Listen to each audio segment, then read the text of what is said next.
मैंने आप सब लोगों को मेंसुरेशन 3D पूरी तरह से खत्म करा दिया, लेकिन बहुत सारे ऐसे सवाल हैं जिनको बोर्ड पे समझाना थोड़ा मेरे लिए बहुत मुश्किल काम है। और वो मुश्किल इसलिए है कि चीजों को विजुलाइज कराना मेरे लिए थोड़ा सा दिक्कत दे रहा था। तो मेरे प्यारे बच्चों, मैंने क्या किया है कि अलग अलग टाइम पे इन सारे क्वेश्चंस को शूट कर दिया, पूरी वीडियो रिकॉर्ड कर दी। और ये वीडियो मेरे प्यारे बच्चों 1 घंटे 19 मिनट की वीडियो है। और मैं उम्मीद करता हूं कि इस 1 घंटे 19 मिनट में मैंने बहुत सारे क्वेश्चन आपको समझाए हैं। और आगे भी मैं ये वीडियो इसमें और कंटेंट बढ़ाते रहूंगा जैसे जैसे नए सवाल हमें मिलेंगे, क्योंकि जो 3D फिगर्स होती हैं उसको तैयार करने में बहुत समय लगता है। मेरे प्यारे बच्चों, जितने भी मेरे क्वेश्चन हैं उन सारे ही क्वेश्चंस की जो पीडीएफ वगैरह है वो आपको यहाँ मिल जाएगी। ये कितने क्वेश्चन है वो सारे के सारे क्वेश्चन ए टू जेड आपको यहाँ पीडीएफ के फॉर्मेट में मिल रहे हैं, जो जो मैं कराने लग रहा हूँ। और मेरे प्यारे बच्चों, इनका जो सोल्यूशन मिलेगा आपको, जो इनका हैंड रिटन सोल्यूशन है, उसके अंदर इनकी 3D फिगर्स को ही हमने चेक करवा लगवाया है। क्योंकि ये बनाना थोड़ा सा मुश्किल है, इसलिए वो हैंड रिटन क्लास नोट्स में ये सारी 3D फिगर को ही जोड़ा हुआ है, ताकि आप चीजें महसूस कर पाए। ध्यान से देखेंगे यहां तो आपको पता चलेगा कि जैसे ये क्यूब के अंदर दो गोले सेट करे हुए हैं इस तरीके से, तो हमने क्लास नोट्स में ये सारी फिगर एज इट इज जुड़वाई है, सो दैट आप अच्छे से समझ पाए। ये गोले वाला सवाल है कि 3 गोले नीचे और 1 गोला ऊपर रखा हुआ है, फिर क्यूब बना है। ये टॉर्च वाला क्वेश्चन है। तो ये मेरे प्यारे बच्चों बहुत बढ़िया बढ़िया सवाल है जिनको हमने यहाँ शामिल किया है। तो 1 घंटे 19 मिनट की वीडियो, उम्मीद आपको ये पसंद आएगी। आराम से मजे से इस वीडियो को देखिए और आनंद उठाइए। थैंक यू मेरे बच्चे। मेरे प्यारे बच्चों, सवाल में कह रहा है कि एक क्यूब है और उस क्यूब को उसके एक फेस के डायगोनल के अनुसार हमने उसको काट दिया। तो 4 भागों में हमने उसको काट दिया क्यूब को, तो चारों भागों का टोटल सरफेस एरिया आपको बताना है क्या होगा। और क्यूब की जो साइड की लेंथ है वो मेरे प्यारे बच्चों है 8 सेंटीमीटर। तो आइए मेरे प्यारे बच्चों समझाता हूं क्या कह रहा है। देखो मेरे बच्चों, जैसे आपको ये फिगर दिख रही होगी यहां, तो आप समझ पा रहे होंगे कि ये बेसिकली एक क्यूब है। क्या है मेरे प्यारे बच्चों? एक क्यूब है। क्या है मेरे भाइयों? एक क्यूब है। क्या है मेरे भाइयों? क्यूब है। हमने क्या किया इस क्यूब को मेरे प्यारे बच्चों, इस क्यूब के साथ हमने क्या किया है, ध्यान से देखना। इस क्यूब को हमने, इसका जो ये वाला फेस है, ये आप देख रहे होंगे कि वर्गाकार आधार, क्योंकि क्यूब का जो फेस होता है वो वर्गाकार होता है मेरे बच्चे। आपने कहा जी बिल्कुल सही। हमने इसको डायगोनली इस तरह से काट दिया। हमने मेरे प्यारे बच्चों डायगोनली इसे इस तरह से काट दिया, इसके एक फेस से एक विकर्ण के अनुसार उसको काट दिया। आप ये बात बहुत खूबसूरती से जानते होंगे कि स्क्वायर के जो डायगोनल होते हैं वो एक दूसरे को बाइसेक्ट भी करते हैं और परपेंडिकुलरली बाइसेक्ट भी करते हैं। हमने इस वाले टुकड़े को निकाला, समझ गए ना? ये वाला जो टुकड़ा इसके साथ लगा था, हमने इसका ये टुकड़ा निकाल दिया और ये टुकड़ा अलग से निकाल के यहां रख दिया। जब इस टुकड़े को अलग से निकालोगे तो मेरे प्यारे बच्चों इस टुकड़े की कहानी को समझना। अब आप ये देख पा रहे होंगे तरीके से कि ये जो टुकड़ा हमने निकाला है रेड कलर वाला, हमें इसका सरफेस एरिया चाहिए मेरे प्यारे बच्चों। हमें इसका मेरे प्यारे बच्चों क्या चाहिए? सरफेस एरिया चाहिए। और जब हम इसका सरफेस एरिया निकालने जाएंगे तो हमें ये देखना है कि ये इसका डायगोनल का आधा होगा, ये भी इसके डायगोनल का आधा होगा, और ये 90-90 बनाएगा। ये वाली साइड 8 है, ये वाली साइड 8 है। और जैसा इसका बेस है ना मेरे बच्चे, या जैसा इसका टॉप है, वैसे ही इसका बेस भी जा रहा होगा, वैसे ही इसका बेस होगा। तो ये मेरे प्यारे बच्चों बन रहा है आपका प्रिज्म। क्या बन रहा है मेरे प्यारे बच्चों? ये आपका प्रिज्म बनने लग रहा है। अब इस कहानी को और अच्छे से समझाता हूं। देखिए मेरे दोस्त, ये है आपका क्या? क्यूब है। क्यूब के किसी भी फेस को, चाहे इस वाले फेस को समझो या इस वाले फेस को, इस तरह से डायगोनल में काट दिया। क्यूब के सारे फेसेस इक्वल होते हैं क्योंकि सारी साइड इक्वल होती है। तो जैसे मैंने इस वाले फेस को काट दिया कि भाई इस वाले फेस को डायगोनली ऐसे काट दिया, इस तरह इस तरह इस तरह इस तरह। तो जब काटोगे तो एक हिस्सा मेरे प्यारे बच्चों ये वाला मैंने निकाल लिया, ये वाला हिस्सा मैंने निकाल लिया, इस तरह का ये हिस्सा मेरे प्यारे बच्चों मैंने निकाल लिया, ये वाला हिस्सा मैंने निकाल लिया। अब हमें इस हिस्से के बारे में सारी जानकारी लेनी है और ऐसे कुल मिला के 4 हिस्से होने। 4 हिस्से होने। कौन कौन से 4 हिस्से होने मेरे बच्चों? देखो, एक हिस्सा तो ये वाला होना है, एक ऐसे, एक 2 ऐसे, एक ये वाला 3 और ऐसे मेरे बच्चों एक 4। तो कुल मिलाकर ऐसे 4 टुकड़ों में बढ़ जाएगा। अब मेरे बच्चों विकर्ण जो होता है स्क्वायर का होता है √2a, तो साइड की लेंथ 8 है तो विकर्ण की लेंथ होगी 8 √2। और मेरे बच्चे आप जानते हैं स्क्वायर के जो डायगोनल होते हैं परपेंडिकुलर बाइसेक्ट होते हैं और इसको 2 बराबर हिस्सों में भी बांटते हैं। इसका मतलब ये हुआ कि ये लेंथ 8 है तो ये पूरी लेंथ 8 √2 होगी। तो 8 √2 का आधा करोगे तो ये लेंथ आएगी मेरे प्यारे बच्चों 4 √2। तो ये 4 √2 होगी, ये भी 4 √2 होगी। अब मेरे प्यारे बच्चों इसके बारे में हमें जानकारी इकट्ठी करनी थी कि भाई ये साइड 4 √2 है, ये साइड 4 √2 है, ये राइट एंगल भी है एक दूसरे के ऊपर, ये वाली साइड 8 है। अब मेरे बच्चों मुझे इसका टोटल सरफेस एरिया निकालना है। तो ये किस्म से प्रिज्म बन रहा है, क्योंकि जैसा बेस आपको ये दिख रहा है ना, उसी तरीके का बेस आगे मूव ऑन भी कर रहा है। जैसा ये बेस आपको दिख रहा है वैसा ही बेस आगे मूव ऑन भी हो रहा है। हाँ है ना? तो मेरे बच्चे सेम ही बेस है। अब हमें इसका टोटल सरफेस एरिया निकालना है। तो टोटल सरफेस एरिया क्या रहता है भाई किसी भी प्रिज्म का? तो आप कहेंगे lateral surface area, curve surface area plus twice of base area. तो मेरे प्यारे बच्चों बेस क्या बना? ये ट्रायंगल बनी। ये ट्रायंगल कैसी बनी? राइट एंगल ट्रायंगल बनी। राइट एंगल ट्रायंगल का एरिया क्या होता है? Half into base into height. तो हाफ बेस हो गया 4 √2 और हाइट भी होगी 4 √2। तो मेरे बच्चों इसका एरिया निकालोगे 2 दूनी 4, 4 दूनी 8 और √2 को √2 से करा दो, 8 दूनी 16। तो मेरे प्यारे बच्चों कुल मिलाकर मतलब ये आया कि इस वाली ट्रायंगल का एरिया आ गया 16। तो बेस एरिया आ गया 16 और जितना बेस होगा उतना ही टॉप होगा। अब हमें निकालना है lateral surface area. Lateral surface area क्या रहता है जी? Base perimeter into height. Lateral surface area रहता है मेरे भाई बेस पेरीमीटर इंटू हाइट। तो बेस पेरीमीटर अगर आप निकालने जाओगे तो तीनों भुजाओं का जोड़ करोगे तो 4 √2 कितना हो गया? 8 √2 जमा ये वाली साइड 8 इंटू में हाइट। और हाइट कितनी आएगी? Base perimeter into height. Height कितनी? 8। तो 8 से गुना करेंगे मेरे भाई, तो 8 × 64 √2 जमा 64 और 16 दूनी 32। तो 32 और 64 को जोड़ेंगे तो मेरे भाई आएगा 96 जमा 64 √2। ये मेरे भाई आंसर होगा।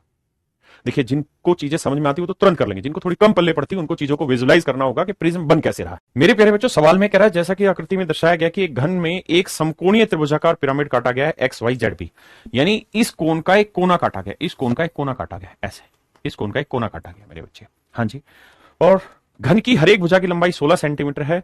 तो कहता है कि जो ये पिरामिड काटा गया है ना, इस पिरामिड का कुल पृष्ठीय क्षेत्रफल ज्ञात करना है। मेरे बच्चों ध्यान से समझना, सवाल बेहद आसान है, बस छोटी छोटी सी बातें समझने की। मेरे बच्चों इसका मतलब ये पूरी साइड की लेंथ कितनी आ गई, तो आप कहेंगे 16। पूरी साइड की लेंथ कितनी है, 16।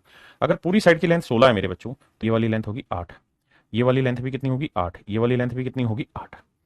अब मैं आपसे सिर्फ एक चीज जानना चाह रहा हूं कि आप मुझे इस वाली त्रिभुज का एरिया बता दो, इस वाली का।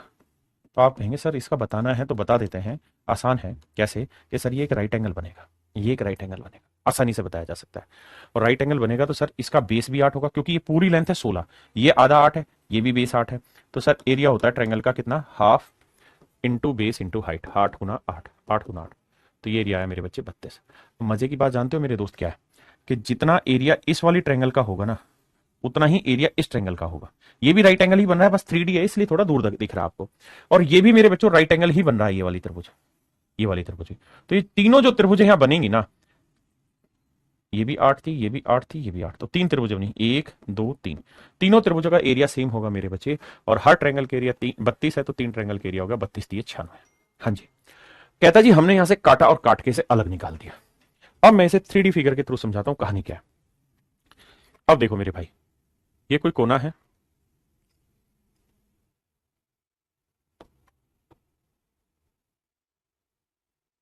अब देखिए मेरे बच्चे, यहां से आप 3D फिगर के थ्रू बहुत आसानी से इसे इमेजिन कर पाओगे। ये टोटल लेंथ कितनी थी, 16, ये टोटल लेंथ थी 16। अब कह रहा बिल्कुल मिडो मिड काटा गया, तो एक 8 ये थी, एक 8 ये थी, ठीक है जी, ये भी 8 थी। तो मैंने ये 3 ट्रायंगल बनाई थी, 1 2 3, और इन तीनों ट्रायंगल का एरिया निकाल दिया था 96। अब मैंने इसको यहां से काट के हटा दिया। जब मैंने काट के हटाया तो आपने देखा वो बेस आपको जो दिख रहा था मेरे भाई, वो बेस गौर से देखिए क्या दिख रहा था, एक ट्रायंगल दिख रही थी। महसूस करने की कोशिश करिए, एक ट्रायंगल दिख रही थी। यानी मेरे भाई जब आपने इसको काटा है तो इसके बेस में आपको एक ट्रायंगल दिख रही थी और कुछ नहीं, ये एक ट्रायंगल दिख रही थी। हाँ है ना। हमसे सवाल में पूछा था कि ये जो पिरामिड आपने काटा इसका टोटल सरफेस एरिया बताइए। तो टोटल सरफेस एरिया का मतलब होता है उन सारे फेसेस का एरिया, उन सारे फेसेस का एरिया जो जो उसमें फेस है।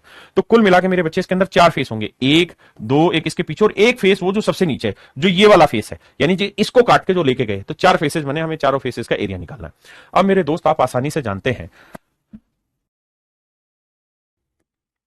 अब मेरे दोस्त पहली फिगर को अगर आप समझना चाहें तो आप देखेंगे कि ये लेंथ 8 है, ये लेंथ भी 8 है, तो ये वाली लेंथ कितनी बनेगी मेरे दोस्त, राइट एंगल ट्रायंगल है, तो ये वाली लेंथ बनेगी 8 फुट। तो ये बात तो आप समझते हैं ना कि अगर किसी राइट एंगल ट्रायंगल की 2 साइड है, 8 और 8 है, राइट एंगल के बगल वाली, तो ये वाली साइड क्या होगी मेरे बच्चे, 8 फुट 2। और अगर ये वाली साइड 8 फुट 2 है, तो ऐसे ये वाली साइड भी क्या बनेगी, 8 फुट 2। ऐसे ये वाली क्या बनेगी, 8 फुट 2। तो मेरे बच्चे ये मतलब ये हुआ,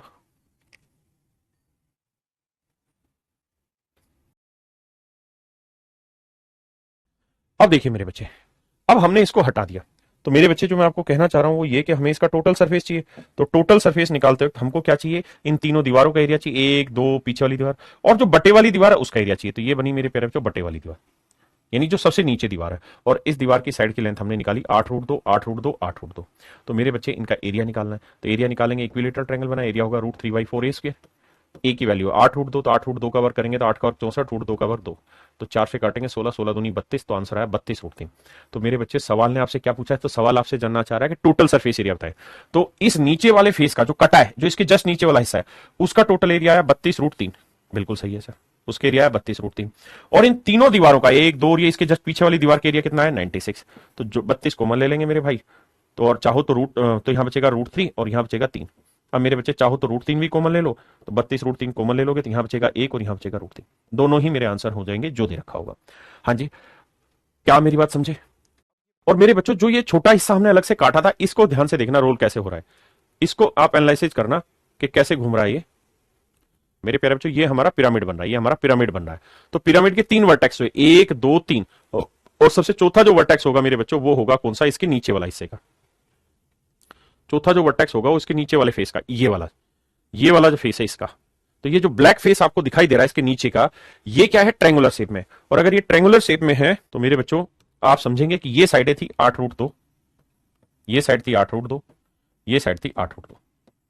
तो बाकी 3 दीवारें तो फिक्स थी जो राइट एंगल कट रही थी, और जो नीचे का फेस था इसका एरिया हमने निकाल दिया। तो सारे फेसेस के एरिया का जोड़ हमारा मेरे बच्चों कहलाएगा टोटल सरफेस एरिया। देखिए दोस्त, सवाल में कहा है कि लंबवर्तीय शंक्वाकार टोपी मेज पर एक दूसरे पर रखी गई है। रखे हुए 2 गोलों को यथोचित रूप से इस प्रकार ढक लेती है कि दोनों गोलों को स्पर्श करती है। यानी 2 गोले रखे थे, एक गोला फिर उसके ऊपर दूसरा गोला, ठीक है जी। उन दोनों के ऊपर ये शंक्वाकार टोपी डाल दी गई, मतलब शंकु डाल दिया गया, दोनों गोलों को स्पर्श करती है। मान लीजिए छोटे गोले की त्रिज्या आर है और बड़े गोले की त्रिज्या कैपिटल आर, यानी एक की रेडियस स्मॉल आर है, एक की रेडियस कैपिटल आर है। तो कहता है मान लीजिए शंकु का शीर्ष कोण है, मान लीजिए शंकु का शीर्ष कोण है, let the vertical angle of the cone, मतलब जो शंकु है वो ऐसे टेढ़ा मेढ़ा नहीं, बिल्कुल सीधा खड़ा हुआ है, 90 डिग्री पे शंकु सीधा खड़ा हुआ है। तो 2 सवाल इसमें पूछे गए। पहला सवाल पूछा गया शंकु की ऊंचाई ज्ञात करिए, कि भाई कोन की हाइट निकालिए। अगर आप देख पा रहे हो ध्यान से, ये एक शंकु है, ये शंकु का बेस है, और इसके अंदर 2 गोले डले हुए आपको दिखाई दे रहे होंगे, 2 गोले डले हुए दिखाई दे रहे होंगे, एक गोला ये और ऐसे ही मेरे बच्चों एक गोला ही। तो 2 गोले इसके अंदर डले हुए हैं और ये दोनों ही गोलों को ये शंकु स्पर्श कर रहा है। तो सवाल में आपसे पूछ रहा है शंकु की हाइट बताइए। हाइट बताइए मेरे प्यारे बच्चों, इसका मतलब ये हुआ कि यहां से यहां तक की ऊंचाई ज्ञात करिए, यहां से यहां सेंटर की ऊंचाई ज्ञात करिए। इसकी क्या होगी? ये 3D फिगर है, आपको ये 3D फिगर तरीके से समझनी होगी। मैं एक बार रोल करके दिखाता हूं। देखिए ये पूरी 3D फिगर आप देख पा रहे हो तो मेरे बच्चे प्रॉपर आप समझ पा रहे होंगे ये 3D फिगर कैसे है और गोले इसके अंदर कैसे हैं और इसके हर हिस्से को टच कैसे कर रहे हैं। तो ये जो स्पेस आप देख रहे हैं इस लाल वाले गोले और कोन के बीच में, ये सबसे बड़ा मैटर करता है। और जो ये नीचे वाला गोला है ये आप देखेंगे कि बिल्कुल इसके सरफेस को टच करेगा, जहां ये रखा हो जाता है वहां टच करेगा, यानी इसके बेस को टच करता है। देखिए मेरे बच्चे, कहता है इस शंकु के अंदर 2 गोले रखे, एक बड़ा गोला रखा है इसके बेस पे, पहले नीचे इसके बेस पे टेका यहां ले जाके, दूसरा गोला फिर इस गोले के जस्ट ऊपर टेक दिया हमने लाके। हाँ जी, तो इस तरह 2 गोले रखे हुए हैं। अब मेरे बच्चे एक गोले की रेडियस को उसने आर नाम दिया है, दूसरे गोले की रेडियस को उसने स्मॉल आर नाम दिया है। हाँ जी, अगर मैं इस क्वेश्चन को डिटेल में समझाऊं तो मैं आपको यह कहूंगा मेरे प्यारे बच्चों कि ये जो हाइट है, ये यहां से यहां तक की जो हाइट है कैपिटल आर हुई, ये यहां से यहां तक की लेंथ आर हुई, ये यहां से यहां तक की लेंथ को कैपिटल आर बोलेंगे मेरे बच्चे, ये यहां से यहां तक की लेंथ को हम आर बोलेंगे मेरे बच्चे। अगर आप देख पा रहे हैं मेरी बात को जो लिखा हुआ है। अब मेरे बच्चों बड़ी कहानी ये है कि ये 2 सिमिलर ट्रायंगल बना लेगा। जो गोले इसके शंकु की जो भुजाएं हैं वो सारी की सारी शंकु की भुजाएं दोनों गोलों को टच करे, ऐसा सवाल में लिखा है। तो मेरे प्यारे बच्चों इस तरीके से एक ट्रायंगल बन जाएगा यहां, जिसमें ये राइट एंगल होगा कैपिटल आर, ये राइट एंगल होगा कैपिटल आर, ये स्मॉल आर। हाँ जी, ये जो लेंथ होगी, हम यहां से यहां तक की जो लेंथ है, यहां से यहां तक की लेंथ को एक्स मान ले रहे हैं।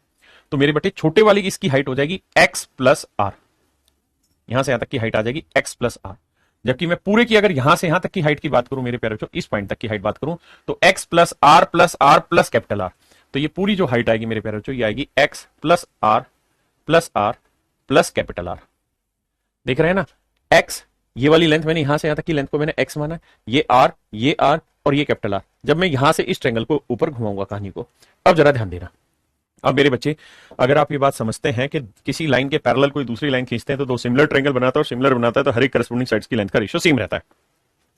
तो यहां देखो बड़े वाली ट्रायंगल की साइड की लेंथ क्या हो गई, X plus R 2r plus capital R. जबकि छोटे वाली ट्रायंगल की साइड की लेंथ क्या हो गई, एक्स प्लस आर। हाँ जी, पूरी बड़ी ट्रायंगल की साइड की लेंथ क्या है, कैपिटल आर, और छोटी ट्रायंगल की साइड की लेंथ क्या है, आर। मैंने 2 करस्पोंडिंग साइड्स का रेशियो ले लिया, पूरी बड़ी साइड बटे छोटी साइड, तो यहां पे पूरी बड़ी साइड बटे छोटी साइड ले ली। अब मेरे बच्चों मैं इन्हें क्रॉस मल्टीप्लाई करूंगा तो ये आएगा X R plus 2r square plus R into R. R को इससे करेंगे तो आर एक्स आएगा मेरे बच्चों, और आर इंटू आर। अब मेरे भाइयों मेरे बच्चों, आर इंटू आर से आर इंटू आर कटा, ये वाली वैल्यू जब इधर लाओगे या इसको उधर ले जाओगे तो ये आर एक्स है, ये उधर जाएगा तो माइनस आर एक्स होगा, तो एक्स कॉमन ले लोगे तो यहां बचेगा आर माइनस आर, और यहां बचेगा 2r स्क्वायर। तो मेरे प्यारे बच्चों एक्स की जो वैल्यू आएगी वो 2r square upon R minus R है। हमसे पूछा है पूरे शंकु की हाइट, पूरे शंकु की हाइट मतलब यहां से यहां तक की लेंथ निकाल के बताइए। तो मेरे प्यारे बच्चों ये वाली लेंथ कितनी है, एक्स प्लस आर। ये वाली लेंथ कितनी हो गई, आर। ये वाली लेंथ कितनी हो गई, आर प्लस आर 2r। तो मेरे बच्चे ध्यान दोगे तो एक्स की वैल्यू हमारे पास आ गई कितनी, 2r square upon R minus R. हाँ जी, एक्स की वैल्यू आ गई, बाकी तो 2r ये था, सॉरी कैपिटल आर था, तो small 2r plus capital 2r, 2 common ले लेंगे तो r प्लस आर बच जाएगा। अब मेरे प्यारे बच्चों जब आप इसका एलसीएम लोगे तो r माइनस आर आएगा, बिल्कुल। तो यहां तो बचेगा 2r स्क्वायर, बिल्कुल सही सर, यहां 2। तो मेरे बच्चे ये देखो r माइनस आर को r प्लस आर से गुना करोगे, तो r माइनस आर को r प्लस आर से गुना करोगे मेरे भाई, r माइनस आर को r प्लस आर से गुना करोगे तो a plus B into A minus B क्या होता है, a square minus B square, तो r square minus R square हो जाएगा। तो ये हो जाएगा r square minus R square. और मेरे बच्चे अब बात को समझना कि होगा क्या कि 2 को इससे करेंगे तो बचेगा 2 कैपिटल आर स्क्वायर, और मेरे बच्चे अब बात को समझना कि होगा क्या कि 2 को इससे करेंगे तो बचेगा 2 कैपिटल आर स्क्वायर, और स्मॉल वाले से करेंगे -2r², यहां +2r², 2r² से 2r² कटा, बटे में आया r - r। तो मेरे भाई आपका पहला सवाल ये था कि जो शंकु बना, इस शंकु की हाइट क्या होगी, तो इसकी हाइट होगी 2r² upon r - r, 2r² upon r - r। तो मेरे भाई आंसर आया 2r² अपॉन r - r। अगर मेरे प्यारे बच्चों सीडीएस जैसा एग्जाम की आप तैयारी करना चाहते हैं तो टॉप लेवल के क्वेश्चन आएंगे, हाईली कॉन्सेप्चुअल क्वेश्चन, और इन क्वेश्चन को कैसे सोल्व करें डिटेल में मैंने बताया।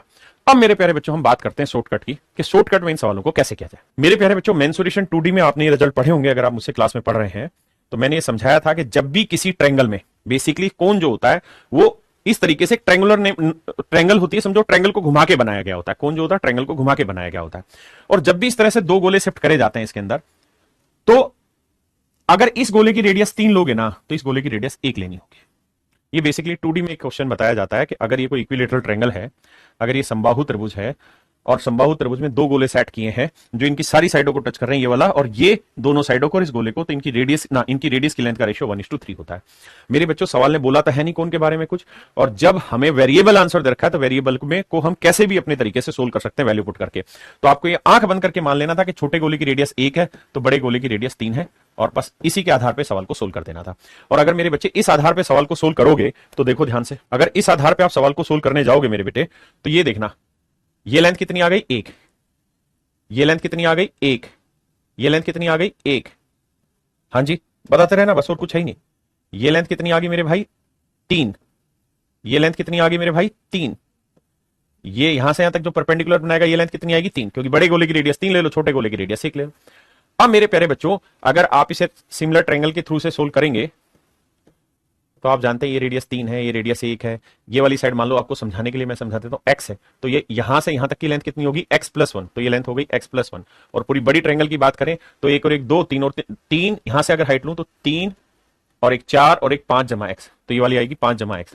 रेशियो लेंगे तो x+1 छोटी साइड बटे बड़ी साइड, बराबर लेना होगा छोटी साइड बटे बड़ी साइड, तो देखो ये आएगा 3x जमा 3, यह आएगा 5 जमा x, क्रॉस करेंगे x इधर लाएंगे 2x, 5 में से 3 गया 2, तो मेरे बच्चे x की वैल्यू आ जाएगी 1। अगर आपने मेंसुरेशन 2D भी पढ़ा होता तरीके से तो आपको ये रिजल्ट x मान के करने की जरूरत नहीं होती। तो मेरे बच्चे वहां पे मैंने ये रिजल्ट बहुत अच्छे से एक्सप्लेन किया हुआ होता है कि ये यहां से यहां तक की जो हाइट है ये 1 बचती है। इसको पूरा डिटेल में मैं समझाऊंगा क्या क्या कहानियां होती मेरे प्यारे बच्चों। अब x की वैल्यू 1 आ गई, तो देखो ये लेंथ 1 आई, ये लेंथ 1 और 1 2 हो गई, देखो 1 और 2 कितना हो गया 3, 3 और 6 9, तो यानी टोटल जो हाइट बैठेगी वो 9 बैठेगी। अब जो ऑप्शन 9 दे रहा हो वो मेरा आंसर सही देखो भाई 9 आना है। हमें ये पता है कि स्मॉल आर की वैल्यू क्या है 1 और कैपिटल आर की वैल्यू क्या है 3। अगर यहां 1 रखोगे तो 1 के बटे ही उत्तर रह जाएगा, यहां 1 रख और 3 का वर्ग 9, 9 और 1 10, 10 दूनी 20, और नीचे रखोगे 2 तो कट के आ जाएगा 10, तो सी ऑप्शन भी नो आंसर नहीं दे रहा है। इसको रखोगे तो ये 10, 10 में से ये भी 10 को 2 से भाग देंगे 5 आंसर आ जाएगा। लेकिन जब यहां रखोगे मेरे बच्चे तो कैपिटल आर की वैल्यू 3, 3 का वर्ग 9, तो 2 गुना 9, और मेरे बच्चे कैपिटल आर की वैल्यू 3, स्मॉल आर की वैल्यू 1, 3 में से 1 गया 2, 2 से 2 कट के मेरा आंसर आ गया 9, जो मुझे चाहिए था। तो हाइट आएगी 9। अब मेरे प्यारे बच्चों हम बात करते हैं इसके शॉर्टकट की। शॉर्टकट के लिए कुछ छोटे छोटे रिजल्ट है जो आपको हमेशा के लिए कान के बांध लेने और याद रखने। आइए उन छोटे छोटे रिजल्ट के बारे में चर्चा कर लें मेरे प्यारे बच्चों। देखिए यार हमें ये नहीं दे रखा कि जो शंकु है उसका केंद्रीय कोण कितने डिग्री का बन रहा है जिस अक्ष पे वो घूम रहा है। तो अगर कुछ नहीं दे रखा और आंसर सारे वेरिएबल में है, आर में, कैपिटल आर में, तो हमें कोई दिक्कत ही नहीं है कि हम अपनी तरफ से कोई भी साइड लेके समझ लें। एक बेसिक चीज समझना मेरे प्यारे बच्चों, अगर कोई इक्विलेटरल ट्रायंगल है, अगर कोई इक्विलेटरल ट्रायंगल है और अगर उस इक्विलेटरल ट्रायंगल में हम एक इनसर्कल खींचे, फिर जो जगह बच गई उसमें एक इनसर्कल खींचे, फिर जो जगह बच गई उसमें एक इनसर्कल खींचे, फिर जो जगह बच गई उसमें एक इनसर्कल खींचे, तो हमेशा ध्यान रखना मेरे प्यारे बच्चों इन सारे इन सर्कलों की रेडियस का रेशियो 1:3 1:3 1:3 चलता रहेगा। मतलब अगर इसकी रेडियस में 1 यूनिट लूंगा ना मेरे भाई तो इसकी रेडियस 3 गुना लेनी होगी, इसकी रेडियस 3 का 3 गुना 9 लेनी होगी, उससे अगले की रेडियस 9 का 3 गुना 27 लेनी होगी। अगर इक्विलेटरल है तो हमेशा ही इनकी रेडियस का रेशियो 1:3:9 होगा। ये बात पक्का बांध लीजिए। ये जरूरी नहीं कि 3 हो, अगर ये 2 में भी बन रही होगी तो भी ऐसे ही बनेगी मेरे भाई। अगर ये ट्रायंगल ओहो अगर मेरे बच्चों यहां से मैं इसको भी खींच दूं तो विश्वास मानिए ये भी एक इक्विलेटरल ट्रायंगल ही बन रही होगी, ये वाली भी एक इक्विलेटरल ट्रायंगल ही बन रही होगी ये वाली, और इस इक्विलेटरल में भी इनका रेशियो 1:3 होगा। ऐसे ही मेरे भाई जब मैं इसको यहां से मिला दूंगा ना तो भी विश्वास करिए कि ये भी एक इक्विलेटरल ही बन रही होगी, और इनकी लेंथ का रेशियो भी मेरे बच्चे मतलब इसके अंदर भी अगर एक सर्कल और बनाएंगे तो वो भी 1:3 में ही रेडियस को डिफाइन करेगा। तो इस बात को हमेशा ध्यान रख लेना क्या कि अगर इस तरह से सर्कल के ऊपर सर्कल जो टच करता रहे तो इनकी रेडियस का रेशियो 1:3 रहता है। एक बात और, इनकी इन ट्रायंगल्स की हाइट का रेशियो भी 1:3 में रहेगा। अगर इस पूरी ट्रायंगल की हाइट 1 होगी यानी अगर मैं यहां पे भी एक लाइन खींच दूं मेरे भाई, यहां पे भी अगर मेरे बच्चों में एक लाइन खींच दूं, तो बड़ी बात यहां पे ये होगी समझने की कि ये वाली हाइट अगर मेरे बच्चों 1 यूनिट है तो ये वाली हाइट 3 यूनिट होगी, ये वाली हाइट 9 यूनिट होगी, ये वाली हाइट 9 का 3 यूनिट, 9 3 गुना 27 यूनिट होगी। तो मेरे बच्चे इस तरह से जितनी भी ट्रायंगलें बनेगी इनकी हाइट का रेशियो भी 1:3 ही रहेगा। तो मुझे एज ए स्टूडेंट ये समझना था कि ये सवाल जरूर मेंसुरेशन 3D का, लेकिन काम मेंसुरेशन 2D की ही तरह करेगा। तो जब मैं इस सवाल पे आया तो जैसे ही मैंने हमला बोला तो मेरा पहला काम ये होना था कि मैंने यहां अपनी तरफ से मान लेना है कि जो 3D फिगर है, जो कोन है, वो एक इक्विलेटरल ट्रायंगल की तरह ही घुमा हुआ है और इसके अंदर 2 सर्कल है भाई। एक सर्कल यहां सेट किया हुआ मेरे भाई और एक सर्कल यहां सेट किया हुआ, बस और कुछ नहीं समझना। और आपको ये फोकस करना था कि अगर इसकी रेडियस 1 है तो इसकी रेडियस मेरे बच्चे 3 होगी, यानी इन दोनों सर्कल की रेडियस की लेंथ का रेशियो 1:3। क्या मेरी बात समझ पाए? और अगर इस पूरे कोन की हाइट आपने पकड़नी है तो आप इस तरह से पकड़िएगा कि भैया यहां से अगर ये लाइन ऐसे खींच दे, ये लाइन ऐसे खींच दे, तो इसका मतलब छोटे वाले की हाइट अगर 1 होगी ना तो बड़े वाले की हाइट 3 होगी, 3 गुना होगी, और उससे बड़े वाले की हाइट 3 का 3 गुना 9 होगी। आप करके देख लें। अगर मैं इसकी हाइट को 1 मान लूं तो नेचुरल है इसकी रेडियस 1 है तो ये वाली लेंथ 1 हो गई और ये वाली लेंथ भी क्या हो गई 1। तो आप जरूर ध्यान से देखिए 1 और 1 कितना हो गया 2, तो पूरी हाइट कितनी आ गई 3, हाँ है ना। तो ये 1 और 1 2 और 1 3, ये कितना है 3 3 3 6 और ये कितना आ गया 3 9। तो पूरे शंकु की हाइट होनी थी 9।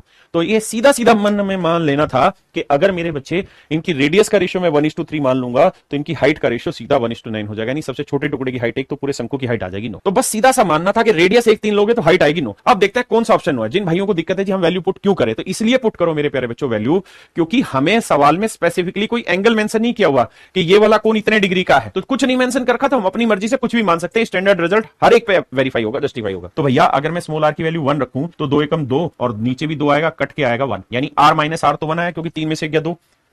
ऐसे ही मेरे बच्चे यहां करोगे तो बटे तो 2 आएगा, ऊपर देखेंगे तो 3 का और 9 1 10 10 दूनी 20, 20 से काटेंगे 10, ये भी जस्टिफाई नहीं हो रहा। यहां रख के देखोगे ये 9 1 10 बटे 2 5 आंसर आएगा, ये भी नहीं होगा, ये जस्टिफाई होगा 500%। देखो 2 r कैपिटल R 3 3 का और 9 और r माइनस आर आ रहा है 2, 2 से 2 कट गया, हाइट आ गई 9। और मेरी हाइट आनी भी कितनी चाहिए यहां से यहां तक की 9। अगर आप ये लेंथ 1 ले रहे हैं या ये रेडियस 1 और 3 ले रहे हैं तो मेरे बच्चे ये हाइट पूरी की पूरी 9 लेनी होगी। देखिए बड़े बड़े सवाल है, सबने धुआं उठा रखा कि इतना बड़ा सवाल नहीं आना चाहिए, लेकिन आप बहुत आसानी से कर सकते हैं, बशर्ते आपको उस चीज की समझ हो। आइए मेरे प्यारे बच्चों, सेम उसी तर्ज पर दूसरा सवाल है, हूबहू वही सवाल है और उसी एग्जाम का क्वेश्चन है, वही पूछा हुआ है। ध्यान से देखिए सवाल मैंने किया था, अभी आपको बताया कि भैया यहां एक गोला बनाया हमने, ठीक है जी, यहां एक दूसरा गोला बनाया और ये शंकु बना रहा है, ये इस तरह से शंकु बना रहा है। तो मेरे प्यारे बच्चों मैंने कहा कि अगर आप इनकी रेडियस की लेंथ का रेशियो 3 1 लेते हो तो भाई आंख बंद करके मान लीजिए कि जो हाइट होगी ये कितनी होगी 9 होगी। हाइट कितनी होगी मेरे बच्चे 9 हो जाएगी। बाकी सब चीजें जानने की मानने की जरूरत नहीं है। हाइट कितनी हो जाएगी 9 हो जाएगी। हाइट 9 हो जाएगी। ये वाली वो पूछ रहा है क्या होगी, तो इसकी रेडियस को मैं मान लेता हूं x, इसकी रेडियस को मेरे प्यारे बच्चों मैं मान लेता हूं x, जो शंकु की रेडियस है x, और ये पूरा एंगल 2 थीटा है जिसके ऊपर ये घूम रहा है। मान लीजिए शंकु का शीर्ष कोण 2 थीटा, तो ये वाला कोण हो जाएगा थीटा। तो मेरे प्यारे बच्चों रेडियस हो गई x, है ना। 10 क्या होता है परपेंडिकुलर अपॉन बेस, तो परपेंडिकुलर हो गया x, बेस हो गया 9 इक्वल टू 10 थीटा। भाई 10 क्या रहता है परपेंडिकुलर अपॉन बेस, तो परपेंडिकुलर x हो गया, बेस 9 हो गया, तो x बाई 9 tan थीटा, तो x की वैल्यू आ गई 9 tan थीटा। यानी जो भी मेरा आंसर 9 tan थीटा ला देगा वही हमारे बेस की रेडियस हो जाएगी, वही मेरे प्यारे बच्चे हमारे शंकु के बेस की रेडियस हो जाएगी। अब मुझे पता है कैपिटल R 3 है, स्मॉल r 1 है, तो नीचे तो डिफरेंस आना है 2, यहां 1 ही रहेगा तो ये तो आंसर होगा नहीं, यहां पे भी नहीं आएगा।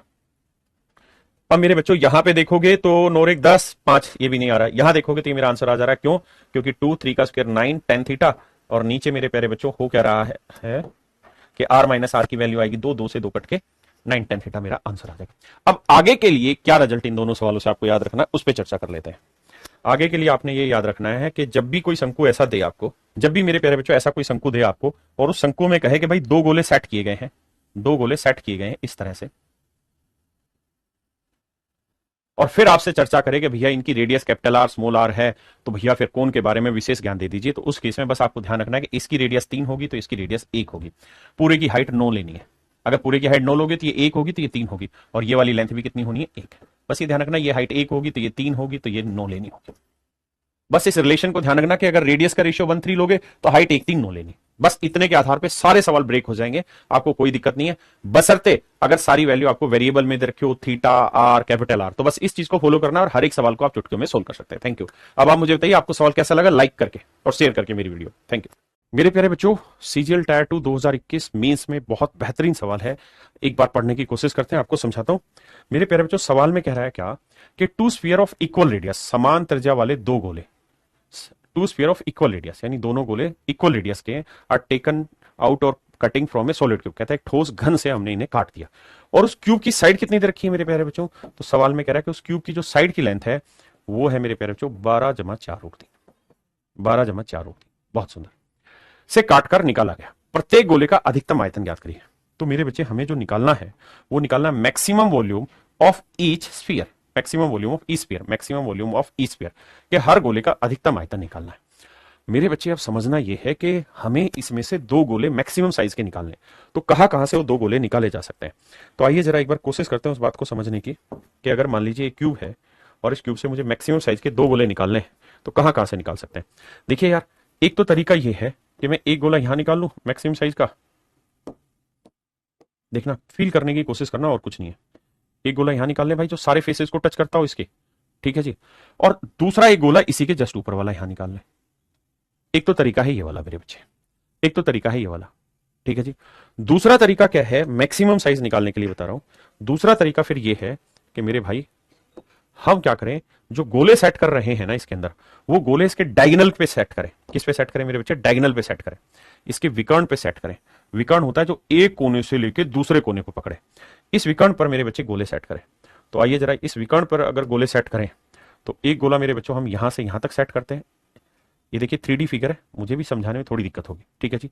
एक गोला हम यहां सेट करें, यहां पे, ये इस फेस को नहीं टच करेगा, इसके बीचों बीच टच करेगा। 3D समझाता हूं। दूसरा गोला मेरे प्यारे बच्चों हम सेट करें यहां पे, जो इस फेस को टच करे और इस फेस को टच करे। तो ये वाले जो गोले होंगे ना, ये मैक्सिमम साइज के होंगे, ये तय, क्योंकि हम मैक्सिमम स्पेस को कवर करने की कोशिश कर रहे हैं। ये 3D में कैसा दिखेगा उस बात के बारे में हल्का सा विजुअलाइजेशन आपका कराता हूं मेरे बच्चों। ये आपको दिखाई दे रहा होगा, यहां मेरे प्यारे बच्चों एक क्यूब है और क्यूब को मैंने क्यूब के डायगोनल पे दो गोले बनाने की कोशिश की है। अब देखें, ये क्यूब है मेरे बच्चे, इस पे डायगोनल पे दो गोले बनाने की कोशिश की है। अगर आप समझ पा रहे हैं तो 3D फिगर है, हल्का सा आपको इमेजिन करना पड़ेगा, चीजों को महसूस करना पड़ेगा, तब आप समझ पाएंगे। क्या आप देख पा रहे हैं चीजों को? ये मेरे प्यारे बच्चों 3D फिगर है और इस तरह से इसके डायगोनल पे हमने दो गोले सेट किए। तो सबसे पहली चीज तो हमें यह पता होनी चाहिए कि जो डायगोनल होता है उसकी लेंथ क्या होती है। तो आप कहेंगे सर डायगोनल की जो लेंथ होती है वो होती है √3a, √3a। और सर साइड की लेंथ कितनी दे रखी है? तो साइड की लेंथ रखी 12 + 4√3। तो डायगोनल की लेंथ हो जाएगी √3 इंटू में 12 + 4√3। तो देखो मेरे बच्चे, तो √3 को 12 से करेंगे 12√3 जमा 4 × 3 = 12, 12 कॉमन ले लेंगे तो आएगा √3 + 1। ये आएगा मेरे प्यारे बच्चों डायगोनल की लेंथ, यानी जो सबसे बड़ा डायगोनल इसके अंदर आएगा वो होगा 12 × √3 + 1। अब मेरे बच्चों कहानी को समझो, क्या कि जो ये गोले है ना, ये गोले जहां ये एंड कर रहा होगा वहां से इसके बीच में गैप रह रहा होगा। हमें ये पता है कि अगर इस गोले का सेंटर ये है तो ये रेडियस मान लेते हैं, ये भी रेडियस, अच्छा दोनों की रेडियस सेम है तो ये भी आर ये भी आर, तो ये तो तय है कि यहां से यहां तक की जो लेंथ है वो तो बड़ी आसानी से निकल जाएगी। 2r 2r मतलब 2r कितनी होगी 4r। या मैं आपसे ये कहूं कि भाई मुझे सिर्फ यहां से यहां तक की लेंथ बताओ, इस नागिन की लेंथ बताओ, तो आप कहेंगे r + r 2r, तो आप ये लेंथ भी आसानी से बता सकते हैं। अब मेरे बच्चे यहां की कहानी है मेन जिसे आपको समझना है। अब यहां की कहानी को जो बच्चा समझ गया वो समझे विद्वान है और उसकी चीजों को सोचने के पीछे की जो प्रवृत्ति है वो बहुत बेहतरीन है। फिर मैं इसे 3D फिगर से भी समझाऊंगा, एक्चुअल इमेजेस से भी सेट करके दिखाऊंगा आपको। मेरे प्यारे बच्चों, इसका जो सेंटर होगा, तो इसका सेंटर से ये वाली जो लाइन होगी ये भी परपेंडिकुलर बना रही होगी इस फेस के ऊपर, यहां इस फेस पे भी परपेंडिकुलर बना रही होगी। ये फेस जहां टच कर रहा होगा यहां पे भी ये परपेंडिकुलर बना रही होगी। इस बात को समझने की कोशिश करना, ये भी परपेंडिकुलर बना रही होगी और जो इस तरफ यानी ये वाला जो फेस होगा इस फेस पे भी ये परपेंडिकुलर बना रही होगी। लेकिन ये 3D फिगर है, इसको थोड़ा इमेजिन करना मुश्किल है, मैं कोशिश करता हूं समझाने की। देखिए देखो मेरे प्यारे बच्चों, मैंने आपके साथ एक क्यूब बनाने की कोशिश की है। क्यूब की 6 फेसेज होते हैं, 3 फेस मैंने लिए ताकि पूरे इधर से घूम के आपको चीजें समझ के, एक फेस बेस वाला, एक फेस ये वाला, एक फेस ये वाला, 3 फेस लिए। इसका जो डायगोनल होता है वो कौन सा होता है? वो डायगोनल होता है जो इस पॉइंट से लेके इस पॉइंट तक आए। अब हमें इसमें मैक्सिमम साइज के गोले काटने हैं, तो ये मैंने ले लिया। लोहे की जो रोड आपको दिख रही है, लोहे की रोड जो आपको दिख रही है, ये मैंने इसका डायगोनल ले लिया। अब ये डायगोनल है जो इस कोने से इस कोने तक जाएगा। अब मेन मूल बात समझना मेरे प्यारे बच्चों, जब ये इससे टकराएगा, ऐसे टकराएगा, तो ये बेसिकली गोले छोटे हैं, बड़े गोले होंगे। और मैं थोड़ा नजदीक लेके समझाने की कोशिश करता हूं कि वो इसको टच कर रहा होगा इस तरह से। इधर दिखाना, तो जब ये टच कर रहा होगा तो इस फेस को टच कर रहा होगा, यहां वाले बिंदु को, ऐसे ही एक बिंदु यहां को टच कर रहा होगा, और ऐसे ही जब इसके ऊपर फेस रखा जाएगा तो ये वाला पॉइंट, जो ये वाला पॉइंट है, ये वाला पॉइंट इसके ऊपर वाले फेस को टच कर रहा होगा। तो मेरे बच्चे ये क्यूब बना रहे होंगे, ध्यान से देखोगे क्या बना रहे होंगे, क्यूब बना रहे होंगे। किससे?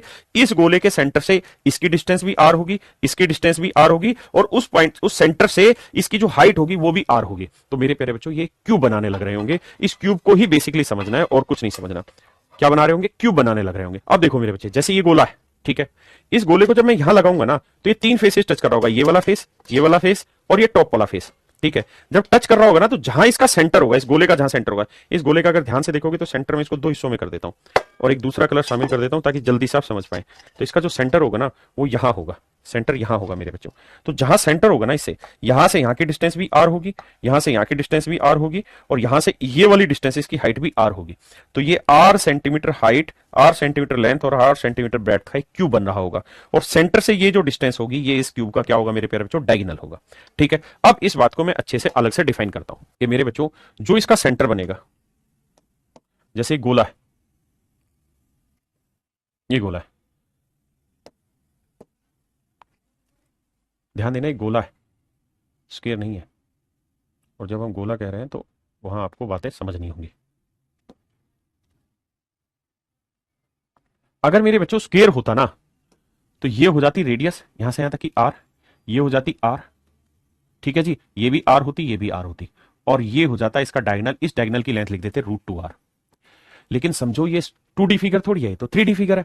अगर 3D फिगर है ना मेरे बेटा, तो इसी फिगर को विजुलाइज करो कि जैसे ये 2D, एक डायमेंशन इधर गई, एक डायमेंशन इधर गई, तो ऐसी ही एक डायमेंशन इधर भी तो आएगी, एक डायमेंशन इधर भी तो आएगी। यानी ये लेंथ भी कितनी होगी? जो ब्लैक मार्कर आपको दिख रहा है, ये लेंथ भी तो आर होगी, तो ये लेंथ आर होगी, है ना। तो ये आर बनी, ये आर बनी, ये आर बनी, और इसके सेंटर से इसका जो डायगोनल मिलाओगे वो लेंथ होगी √3r। यानी मेरे प्यारे बच्चों यहां ये क्यूबॉइड बनाएगा, ऐसे ऐसे मेरे प्यारे बच्चों ये क्यूब बना देगा।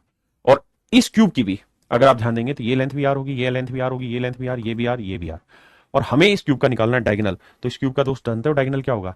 यहां से लेके यहां तक। और अगर आप ये जानना चाह रहे हैं कि गोला कहां रखा गया होगा, तो मेरे बच्चे गोला रखा गया, गोले का सेंटर होगा ये, तो गोला रखा जा रहा होगा ऐसे,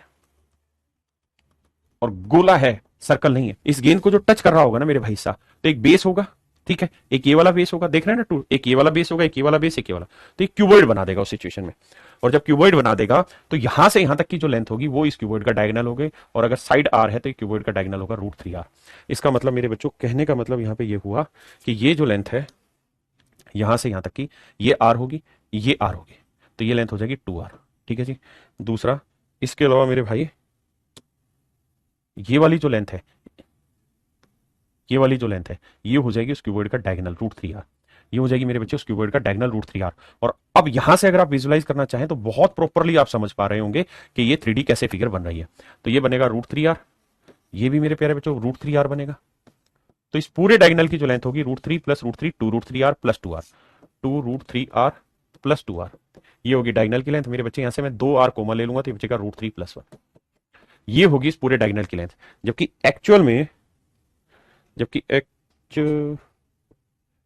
एक्चुअल में इस डायगोनल की जो लेंथ है मेरे बच्चों वो है इतनी, तो ये इक्वल हो जाएगा किसके? 2r into √3 + 1। अब मेरे बच्चों √3 + 1 से √3 + 1 काटा, 2 से काटा 6, तो रेडियस आ गई 6। अब कह रहा है हर एक गोले का वॉल्यूम बताइए।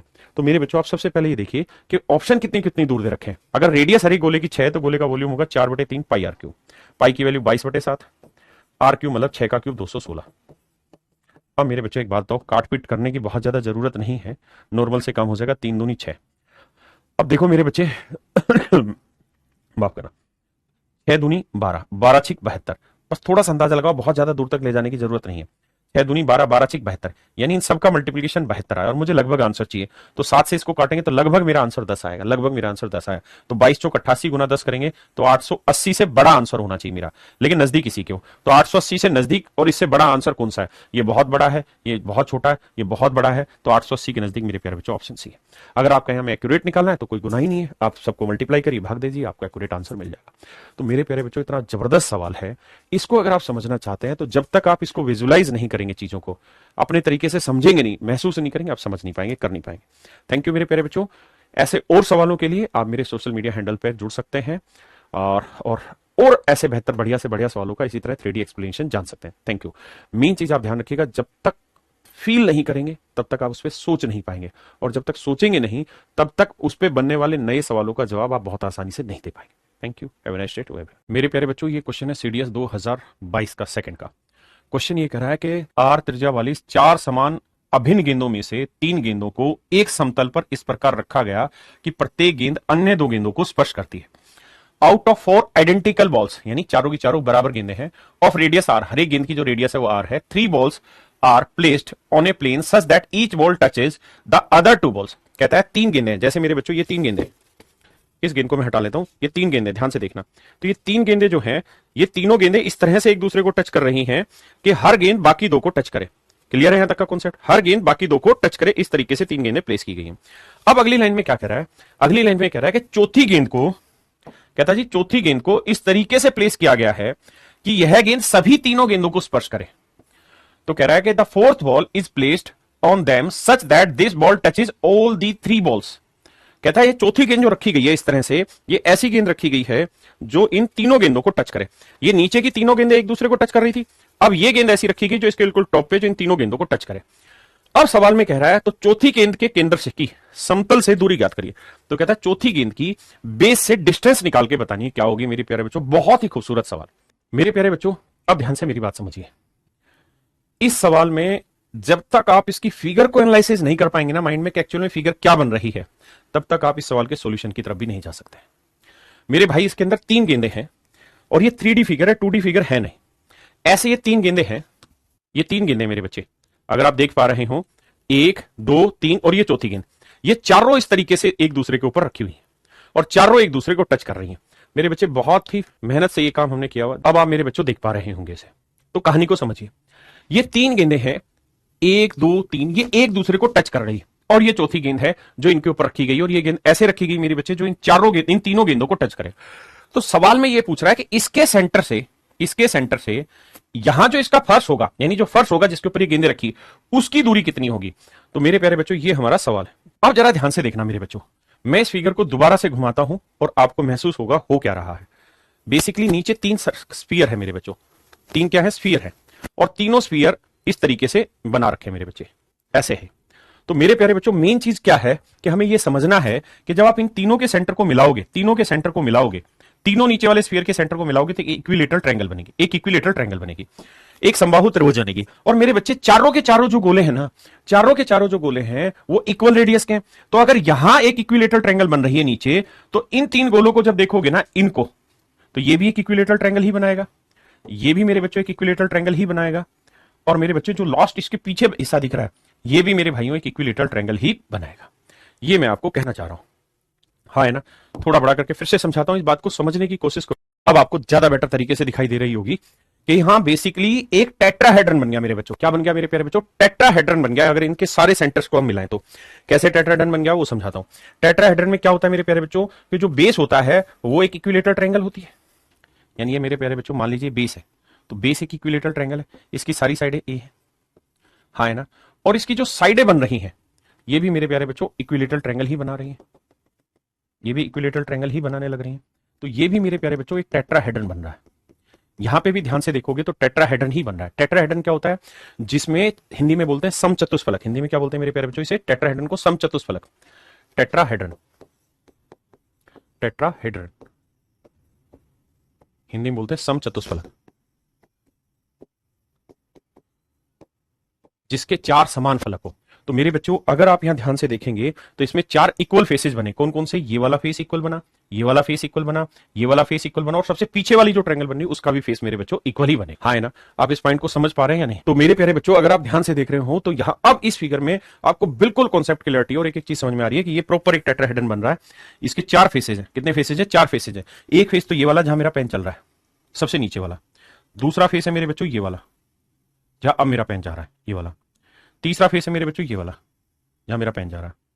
और चौथा फेस है मेरे बच्चों ये वाला, जहां ये पेन जा रहा है। मेरे प्यारे बच्चों, कुल मिलाकर यहां एक टेट्राहेड्रन बन रहा है। अब हमें कुछ नहीं निकालना, टेट्राहेड्रन की हाइट निकालनी है, टेट्राहेड्रन की हाइट निकालनी है।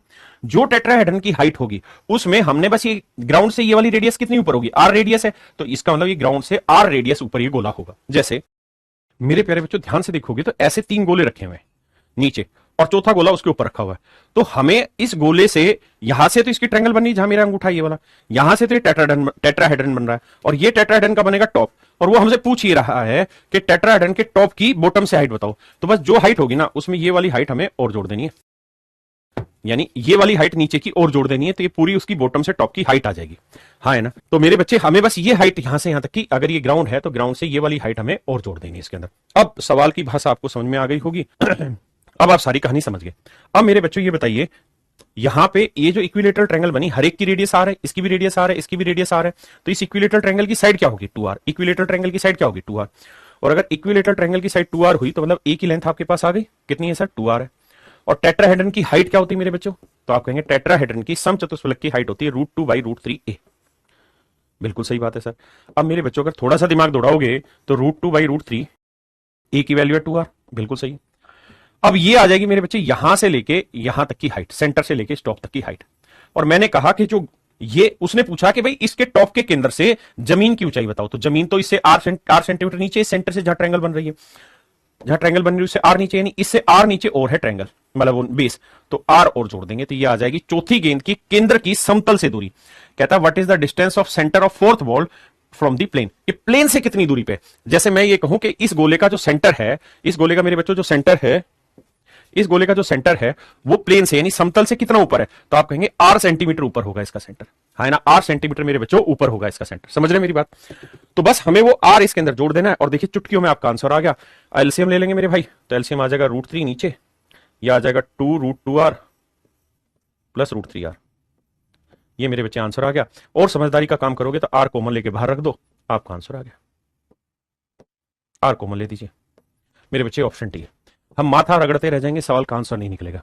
लेकिन अगर आप इस फिगर को समझ गए, अगर आप इस फिगर को समझ गए कि फिगर एक्चुअल में जनरेट क्या कर रही है, तो फिर आप समझिए कोई तोड़ नहीं है इस चीज का, और आप चुटकियों में इसका आंसर दे देंगे। बस टेट्राहेड्रन की हाइट आपको बताओ, टेट्राहेड्रन की हाइट कैसे निकालते हैं, मैं फिर भी समझा देता हूं आपको इसके कॉन्सेप्ट के बारे में।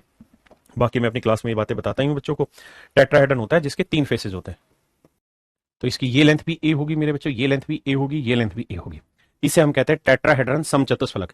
और मेरे प्यारे बच्चों ध्यान यहां पे ये रखना है कि टेट्राहेड्रन की अगर हाइट आपसे पूछे तो हाइट होती है मेरे बच्चों √2 / √3 है।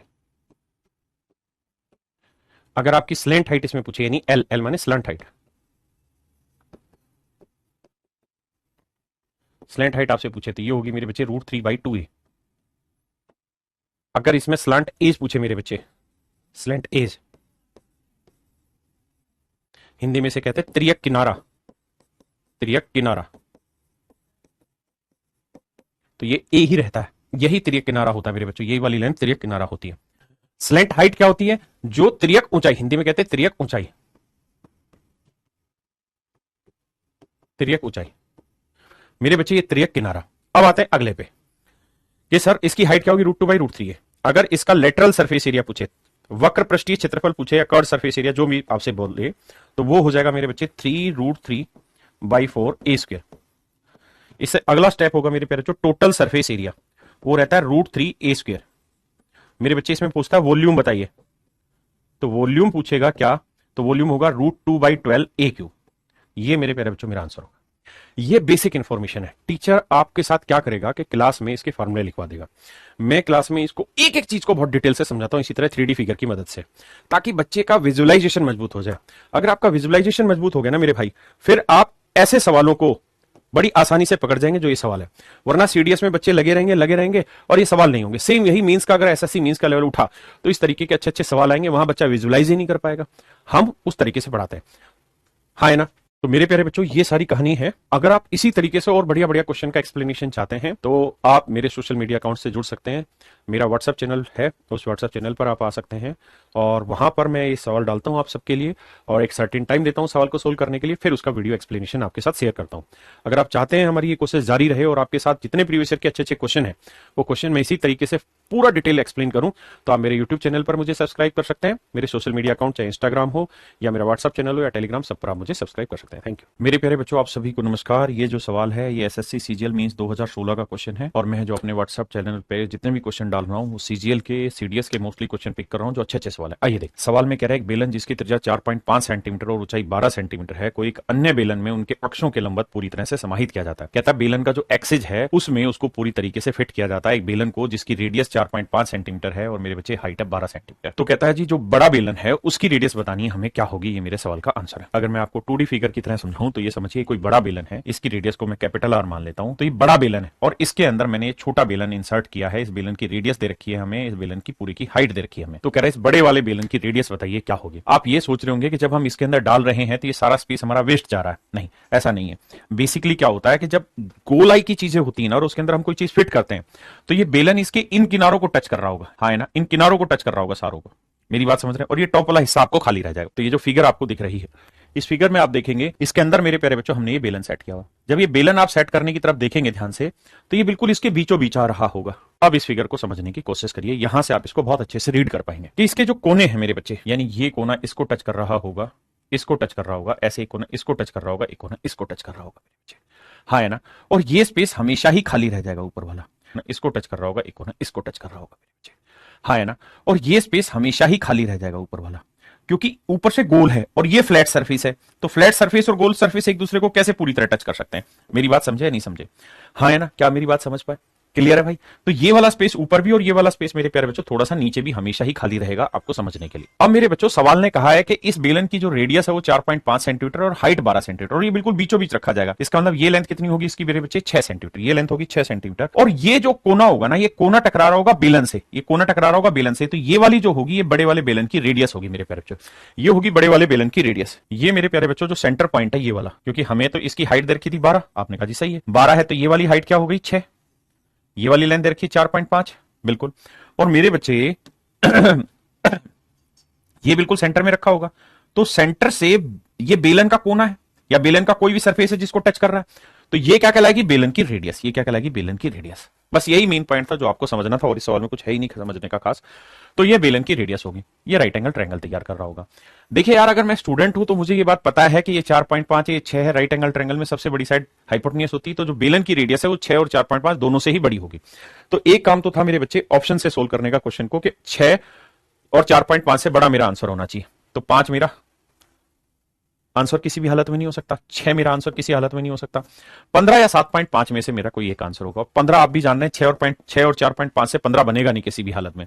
क्यों? क्योंकि अगर किसी ट्रायंगल की एक साइड 6 है और एक साइड 4.5 है तो ये साइड हर हाल में इन दोनों के जोड़ से तो छोटी होगी ही होगी, तो 6 4 10.5 से तो छोटी होगी, तो ये संभव नहीं। तो बचा क्या ऑप्शन डी। अगर हमें इस सवाल को प्रैक्टिकली पूरा सोल्व करना है मेरे बच्चे यहाँ पे कि आपको ट्रिपलेट फॉलो करना पड़ेगा या फिर पाइथागोरस थ्योरम, तो भाई 4.5 और 6 के रेशियो निकाल लीजिए, कुछ बन रहा है तो आप कहेंगे हाँ सर, पॉइंट हटाएंगे बटे 10 यहां जाएगा, 15 चौको 60, 15 45, यानी 3 4 5 ट्रिपलेट बनने लग रहा है। 3 का 1.5 गुना है, 4 का भी 1.5 गुना था 6, तो मतलब 3 4 5, तो ये वैल्यू होगी 5। अगर ये वैल्यू 3 है, ये वाली वैल्यू 4 है तो ये 5 होगी, तो ये 3 का 1.5 गुना था, ये 4 का 1.5 गुना था, तो 5 का 1.5 गुना मतलब 5 का आधा 2.5, 5 में 2.5 जोड़ेंगे तो 7.5। तो इसका मतलब मेरे बच्चे बड़े वाले बेलन की जो रेडियस होगी वो कितनी होगी 7.5। मेरे प्यारे बच्चों आप सभी को नमस्कार, मैं करा रहा हूँ क्वेश्चन एसएससी सीजीएल मींस 2020 का। सवाल कह रहा है from a solid cylindrical wooden block of height this and this, height 18 centimetre है, रेडियस 7 सेंटीमीटर मेरे भाई, यानी हाइट 18 सेंटीमीटर है और कहता है रेडियस है 7.5 सेंटीमीटर। कहता है इतने सेंटीमीटर रेडियस और इस हाइट की कोनिकल कैविटी हमने इसे ड्रिल्ड आउट कर दी, मतलब हाइट 18 सेंटीमीटर है और कहता है रेडियस है 7.5 सेंटीमीटर। कहता है इतने सेंटीमीटर रेडियस और इस हाइट की कोनिकल कैविटी हमने इसे ड्रिल्ड आउट कर दी, मतलब इसके अंदर से एक शंक्वाकार खांचा इस तरह से ड्रिल मशीन ने काट के बाहर निकाल दिया। अब कह रहा है कि जो सॉलिड बच गया है शेष ठोस का कुल पृष्ठीय क्षेत्रफल ज्ञात करना और जो कोनिकल कैविटी काटी है उसकी बेस रेडियस और हाइट वही है जो सिलेंडर। ये हमारा सवाल। तो मेरे प्यारे बच्चों सबसे पहले ये देख लीजिए कि टोटल सरफेस एरिया में क्या क्या चीजें शामिल कर। सबसे पहली बात तो ये कि जब आप इसके अंदर से कोनिकल कैविटी ड्रिल्ड आउट करेंगे, ये फोटो में आपको दिखाई दे रहा होगा कोनिकल कैविटी ड्रिल्ड आउट कर रहे हैं, तो बाहर से तो पूरे का पूरा सॉलिड होगा क्योंकि कोनिकल कैविटी तो हमने अंदर से ड्रिल आउट किए। अगर हमने अंदर से ड्रिल्ड आउट किए मेरे बच्चों तो बाहर से तो जैसा था वैसा ही रहना है ना। तो बाहर से तो इसका मतलब कुल मिला के क्या रहना मेरे बच्चों, बाहर से तो सॉलिड सिलेंडर ही रहेगा, बाहर से तो सॉलिड सिलेंडर ही रहेगा। और मेरे बच्चों सॉलिड सिलेंडर का जो सरफेस एरिया होगा वो क्या हो जाएगा 2πr, ये हो जाएगा सरफेस एरिया। क्लियर है मेरे बच्चों, बिल्कुल सही है। अब और हमें क्या क्या लेना है भाई, इस तरफ से हमने कोनिकल कैविटी ड्रिल्ड आउट कर दी और करके हमने बाहर निकाल के रख दी, हाँ है ना। लेकिन एक तरफ से तो हमने निकाली, लेकिन दूसरी तरफ तो मेरे बच्चे अगर आप ध्यान देंगे दूसरी तरफ तो पूरे का पूरा ठोस हिस्सा है ना भाई, इधर से तो हमने निकाल दी लेकिन ये वाला तो पूरे का पूरा ठोस हिस्सा होगा ना, ये वाला तो पूरा ठोस हिस्सा होगा, ये वाला जो सर्कल है ये तो पूरा ठोस होगा, क्योंकि यहां से तो एक पिन पॉइंट से निकली होगी, कोनिकल कैविटी तो दूसरे फेस से निकालेंगे। तो मेरे प्यारे बच्चों हमें इस सर्कल का भी एरिया निकालना होगा, बिल्कुल सही बात है, इस सर्कल का भी एरिया निकालना है। ठीक है जी, दो चीजें निकाल दी। और सर ये देखिए, अगर मैं इससे ये कोनिकल कैविटी बाहर निकाल दूं, जैसे बाहर निकल गई, जब हम इस कोनिकल कैविटी को बाहर निकाल देते हैं तो आपने देखा होगा अंदर एक शंक्वाकार खांचा बन गया, तो शंक्वाकार खांचे का भी तो हम सरफेस एरिया निकाल सकते हैं मेरे बच्चों, उस शंक्वाकार खांचे का भी तो सरफेस एरिया निकाल सकते हैं हम। यानी ये वाला जो सारा एरिया बच गया, ये अंदर तक का, ये इसके नीचे नीचे तक का, यहां तक का, इस सारे सरफेस को भी तो हम टच कर पा रहे हैं। तो अगर इन सबको टच कर पा रहे हैं मेरे प्यारे बच्चों, तो इसका भी सरफेस एरिया हमें लेना होगा। तो इसका सरफेस एरिया क्या रहता है कोन का, पाई आर एल। यानी अगर हम किसी सिलेंडर से कोई कोनिकल कैविटी ड्रिल्ड आउट करते हैं तो तीन एरिया निकालने होंगे। एक एरिया तो इस सिलेंडर का curve surface area 2 pi R H, एक इस कोन का curve surface area pi R L, और एक इस सिलेंडर का वो वाला फेस जिससे कोई इंपैक्ट नहीं पड़ा, यानी पूरे का पूरा सरफेस वो दिखाई दे रहा है, वो होगा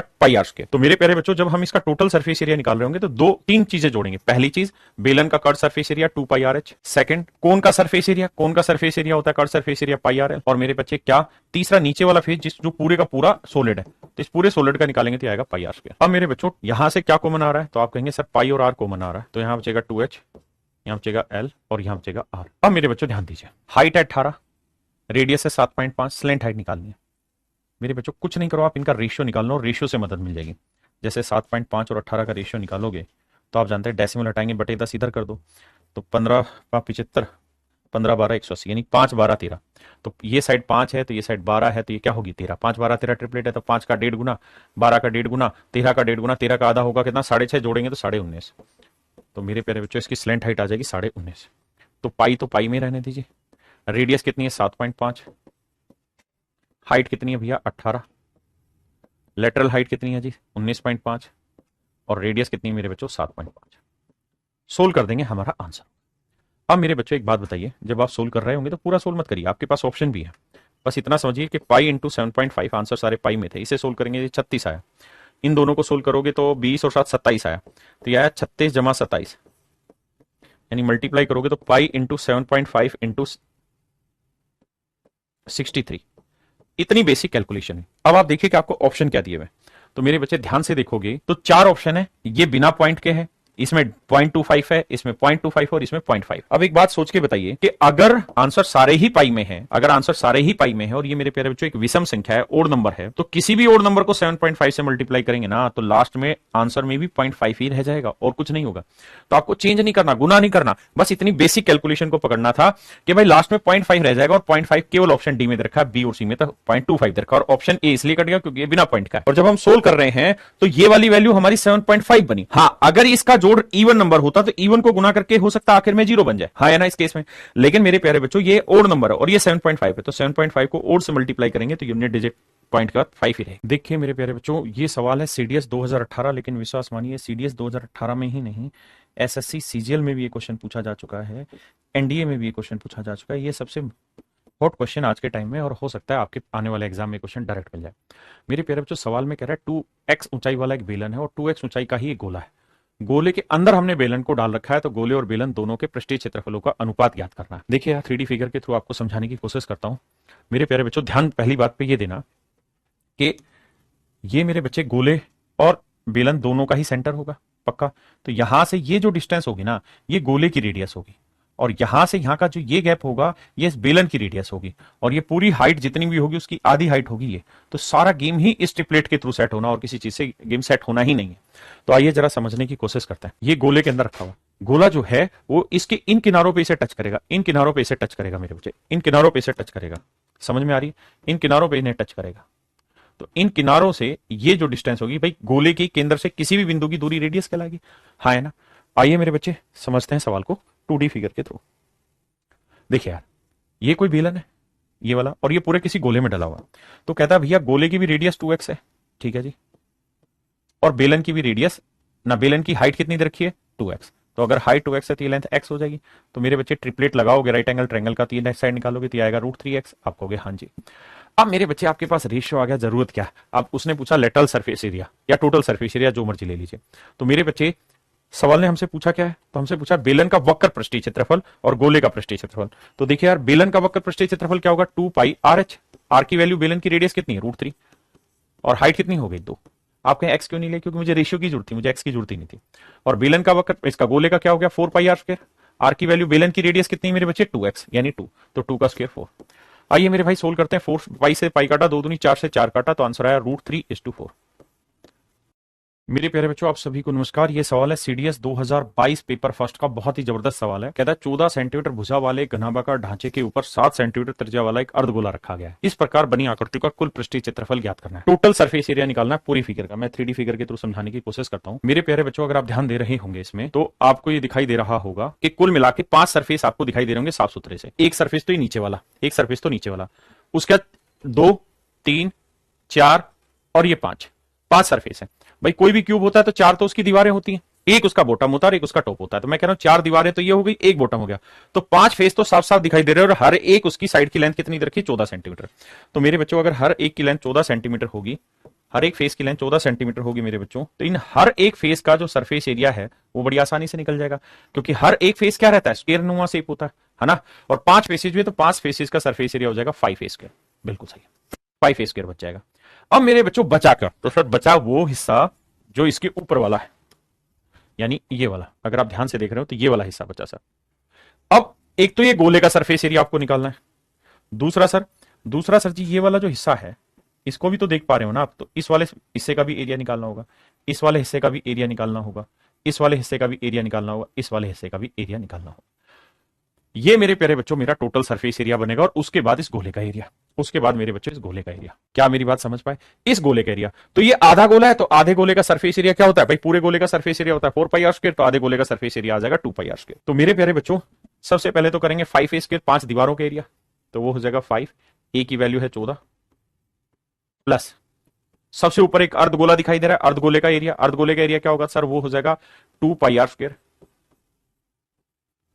और मेरे बच्चे अब मेरे बच्चे जब इसके ऊपर आप गोला रख रहे होंगे, तो जो मैंने येलो कलर में निशान लगाए थे ये वाले, तो ये वाले सारे सरफेस भी तो रह गए, इन वाले सरफेस का भी तो एरिया निकालना है। तो इन वाले सरफेस का एरिया कैसे निकलेगा, तो भैया पूरे स्क्वायर के एरिया से सर्कल के एरिया घटा दो, तो पूरे स्क्वायर के एरिया होगा 14 का वर्ग, माइनस सर्कल के एरिया होगा πr², तो पाई की वैल्यू मेरे भाई 22/7, आर की वैल्यू 7, 7 का वर्ग यानी 7 गुना 7, तो 14 का वर्ग 196, 7 से 7 काटा यह आया 154, तो मेरे बच्चे 6 में 4 गया 2, 9 में 5 गया 4, तो 42 आया। यानी ये वाला जो हिस्सा आया मेरे बच्चे, इस वाले हिस्से का जो एरिया आया, कौन से वाले हिस्से का मेरे बाबू, ये वाले हिस्से का जो एरिया आया, ये वाले हिस्से का जो एरिया निकाला हमने, ये वाला हिस्सा, ये वाला हिस्से का जो एरिया आया, क्योंकि ये हिस्सा भी तो दिखाई दे रहा है, बाकी हिस्सा तो इस इसने हेमिस्फीयर ने घेर लिया, लेकिन ये हिस्सा दिखाई दे रहा था, इस हिस्से का एरिया कितना है मेरे बच्चे, 42, तो ये एरिया आ गया 42 पक्का। तो मेरे बच्चे उस वाले हिस्से का एरिया आ गया 42। अब जरा सोल्व करते हैं, तो 2 पाई की वैल्यू 22/7, हेमिस्फीयर की रेडियस है 7, 7 का वर्ग 7 गुना 7 जमा 42। हाँ जी, अब मेरे बच्चों यूनिट डिजिट पकड़ने की कोशिश करते हैं। 14 का वर्ग 196, 6 पंजे 30, यूनिट डिजिट आया 0, लेकिन हाँ आपके पास सारे ही 6 आर्क हैं, आखिरी के 3 ऑप्शन तो मिलाना मुश्किल हो जाएगा। तो अगर तीनों ऑप्शन के लास्ट डिजिट 6 हैं, तो अगर 6 में यूनिट डिजिट आया तब तो दिक्कत है, लेकिन मेरे भाई अगर 0 में यूनिट डिजिट आया तो छटाक से आपका आंसर आ जाएगा, तो इसका यूनिट डिजिट आएगा 0। यहां देखें तो भैया 2 दूनी 4, 4 7 28, इसका यूनिट डिजिट आया 8, और मेरे भाई इसका यूनिट डिजिट 2, 2 और 8 10, 0 यूनिट डिजिट है, यानी ऑप्शन ए मेरा एब्सोल्यूट करेक्ट आंसर है। मेरे प्यारे बच्चों आप सभी को नमस्कार। ये जो सवाल है ये सबसे हॉट क्वेश्चन आज के टाइम में, सबसे ज्यादा चर्चित है, और आने वाले एग्जाम में मींस में आपको देखने को मिल सकता है, अगर पेपर का लेवल थोड़ा भी अच्छा रखा जाए तो। मेरे नन्हे मुन्ने बच्चों क्वेश्चन में कह रहा है एक टॉर्च है 3 फीट व्यास के गोले के केंद्र से 5 फीट दूरी पर रखी गई है, यानी गेंद है जिसका डायमीटर 3 फीट है, और उसके सेंटर से 5 फीट की दूरी पर हमने एक टॉर्च रखी हुई है, और टॉर्च से लाइट पड़ी, तो जितने हिस्से पे लाइट पड़ी उस हिस्से का क्या निकालना, हमने सरफेस एरिया निकाल के बताना, ये हमारा सवाल है। पहले 3D फिगर से समझाता हूं मेरे बच्चों, ध्यान देना यहां पर। अगर आप देख पा रहे हैं तो ये मेरे प्यारे बच्चों एक टॉर्च है, और इस टॉर्च से हमने लाइट डाली इस गेंद के ऊपर, तो जब लाइट डालेंगे तो इसके बिल्कुल आधे हिस्से पे लाइट नहीं आएगी, कभी आप सोचो यहां से यहां तक की लाइट आएगी, नहीं, कुछ ही हिस्से पे लाइट जाएगी, कुछ ही हिस्से पे मेरे बच्चों लाइट जाएगी। तो जितने हिस्से पे लाइट पड़ेगी उस हिस्से का सरफेस एरिया आपको फाइंड आउट करना है। ये टॉर्च की कहानी आपको बहुत अच्छे से समझ में आ गई होगी कि हम इस तरह से टॉर्च मारना चाह रहे हैं यहां से, और इसके ऊपर लाइट का रिफ्लेक्शन लेना चाह रहे हैं। मेरे प्यारे बच्चों ध्यान देना, जब आप इस पे लाइट का रिफ्लेक्शन मारेंगे, ये गेंद आप देखेंगे इस पे लाइट का रिफ्लेक्शन मार रहे हैं, जो इसका लाइट का रिफ्लेक्शन आप देख रहे हैं, मैं एक्जैक्टली आपको ये कहना चाहता हूं कि कोई बच्चा ये ना समझे कि लाइट का रिफ्लेक्शन बिल्कुल डायमीटर पे आएगा ना, डायमीटर पे नहीं आएगा, उसके अंदर वाले हिस्से तक ही उसका रिफ्लेक्शन रह जाएगा, लाइट का डायमीटर तक उसका रिफ्लेक्शन नहीं आएगा, ये मैं एक्जैक्टली आपको कहना चाह रहा हूं। इस टॉर्च से जिस हिस्से से लाइट पड़ रही है, जितने हिस्से तक लाइट पड़ रही है, उतने हिस्से तक का हमें निकालना, सरफेस एरिया निकालना। मैं थोड़ा लाइट इस पे बनाता हूं, कोशिश करता हूं बनाने की। देखिए यार, ये है टॉर्च जहां से आपके ऊपर लाइट डाली जा रही है, जब लाइट डाली तो गोला है ये वाला, तो इसने आधे गोले को नहीं काटा। आप कभी ये सोचे, मैं बस यही इसीलिए 3D फिगर बनवाई कि आप ये गलती ना करें कि इसकी लाइट आधे गोले तक आएगी, नहीं, इसकी लाइट सामने आएगी, फिर धीरे धीरे रिफ्लेक्ट होकर आगे बढ़नी शुरू हो जाएगी। तो इसकी बेसिकली जो लाइट आएगी ना, वो केवल इतने ही गोले पे रह जाएगी, इतने ही गोले पे रह जाएगी, इतने ही गोले तक रह जाएगी इसकी लाइट, केवल इतने गोले तक मेरे प्यारे बच्चों इसकी लाइट रह जाएगी। और हमें इतने ही गोले की टोटल सरफेस एरिया निकालना है। तो मेरे प्यारे बच्चों इस कहानी को हम बोलते हैं स्फेरिकल बॉल या स्फेरिकल कैप बोलते हैं। ठीक है, स्फेरिकल कैप बोलते हैं। स्फेरिकल कैप के बारे में ही आज मैं आपको पढ़ाने जा रहा हूं मेरे नन्हे मुन्ने बच्चों। आइए जरा ध्यान दीजिए, स्फेरिकल कैप की तरफ ही दिखाना चाह रहा हूं। अब आपको बहुत बेटर तरीके से दिखाई दे रही होगी मेरे बच्चों कि इसका जो हिस्सा है वो कितना हिस्सा रिमेनिंग रह गया, यानी लाइट का यहां ये वाला हिस्सा रिमेनिंग रह गया, जबकि इसका जो डायमीटर था वो तो ये वाली लाइन थी। अगर आप इतनी बात यकीन कर गए तो बस फिर सवाल में कुछ दम नहीं बचा। फिर समझाने की कोशिश करता हूं। ये टॉर्च है, यहां से लाइट का रिफ्लेक्शन दे रही है। आइए मेरे दोस्त, अब मेरा टॉपिक हो रहा है और ये कॉन्सेप्ट आपने आगे के लिए ध्यान रखना है, स्फेरिकल कैप। बहुत ही जबरदस्त टॉपिक है स्फेरिकल कैप, इस बात को हमेशा ध्यान रखना।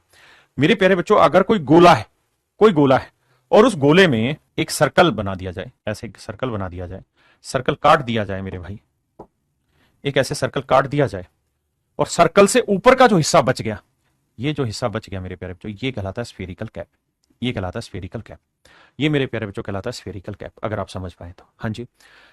अब मेरे दोस्तों, मेरे भाइयों, ये वाली जो लेंथ होगी ना, ये तो होगी गोले की रेडियस। गोले की रेडियस ये हो जाएगी गोले की रेडियस, गोले की त्रिज्या, ये हो जाएगी गोले की त्रिज्या। ठीक है जी मेरे प्यारे बच्चों, ये वाली हो जाएगी स्फेरिकल की हाइट, स्फेरिकल कैप की हाइट, क्योंकि कैप यहां से कट रही है। ये 3D फिगर है, थोड़ा सा आप समझिए, 2D में मैं 3D समझाने की कोशिश कर रहा हूं। तो ये वाली जो वैल्यू होगी यहां से यहां तक की, ये जो नागिन मैं बार बार घुमा रहा हूं, ये वाली वैल्यू होगी h। ठीक है जी, ये वाली वैल्यू होगी h। और मेरे प्यारे बच्चों, जो ये यहां से मैंने सर्कल नुमा यानी काटा है, तो ये इसकी जो रेडियस होगी वो होगी a, उसकी रेडियस जो होगी वो होगी a। हमें a की जरूरत नहीं है मेरे प्यारे बच्चों, हमें मोस्टली जो जरूरत पड़ेगी वो h की और इस r की जरूरत पड़ेगी।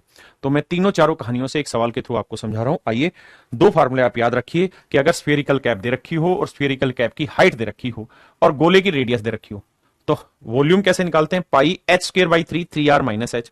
सरफेस एरिया कैसे निकालते हैं, 2 pi R H. Surface area निकालते हैं 2 पाई आर एच। मैं डायरेक्ट फॉर्मूला लिखवा रहा हूं, इनका डिटेल में किसी दूसरी वीडियो में पूरा एक्सप्लेन करके आपको समझा दूंगा। अब हम सवाल के थ्रू आते हैं क्वेश्चन पे। अब मेरे प्यारे बच्चों, आइए इस सवाल को मैं डिटेल में समझाता हूं तरीके से। कह रहा है एक टॉर्च 3 फीट व्यास के गोले के केंद्र से कहता है एक गोला है जिसका डायमीटर 3 फीट है। जैसे मान लीजिए मेरे बच्चे, ये कोई गोला है, इस गोले का डायमीटर कितना है, 3 फीट। अगर इस गोले का डायमीटर 3 फीट है तो मेरे बच्चे इसकी रेडियस कितनी हो जाएगी, तो आप कहेंगे 1.5 फीट यानी 1.5 फीट। इस गोले की रेडियस हो गई 1.5 फीट और सवाल में कह रहा है कि इसके केंद्र से 5 फीट की दूरी पर, यानी मेरे प्यारे बच्चों ये वाली जो डिस्टेंस है, ये वाली जो डिस्टेंस है, ये कितनी है आपकी, तो आप कहेंगे सर ये डिस्टेंस है 5 फीट। ये डिस्टेंस है मेरे बच्चों 5 फीट। कहते हैं यहां पर एक टॉर्च रखी गई और टॉर्च से रिफ्लेक्शन डाला गया, टॉर्च रखी गई, टॉर्च से रिफ्लेक्शन डाला गया। और जब हमने टॉर्च से रिफ्लेक्शन डाला तो सवाल में कह रहा है कि भैया जी कहानी हो गई। कहानी क्या हो गई कि ये वाला हिस्सा तो पीछे शेडेड पोर्शन रहेगा, यानी डार्क पोर्शन रहेगा, और इधर वाला जो हिस्सा रहेगा मेरे प्यारे बच्चों, ये वाला जो हिस्सा रहेगा, अब ये देखना ही ध्यान से, गोलाकार है, ये वाला जो हिस्सा रहेगा, ये आप देख रहे होंगे क्या, जिसके ऊपर लाइट आ रही होगी। तो सवाल में आपसे यही पूछ रहा है कि जिस हिस्से पे लाइट आ रही है ना, इस लाइट वाले हिस्से का आपको क्या बताना है मेरे प्यारे बच्चों, सरफेस एरिया।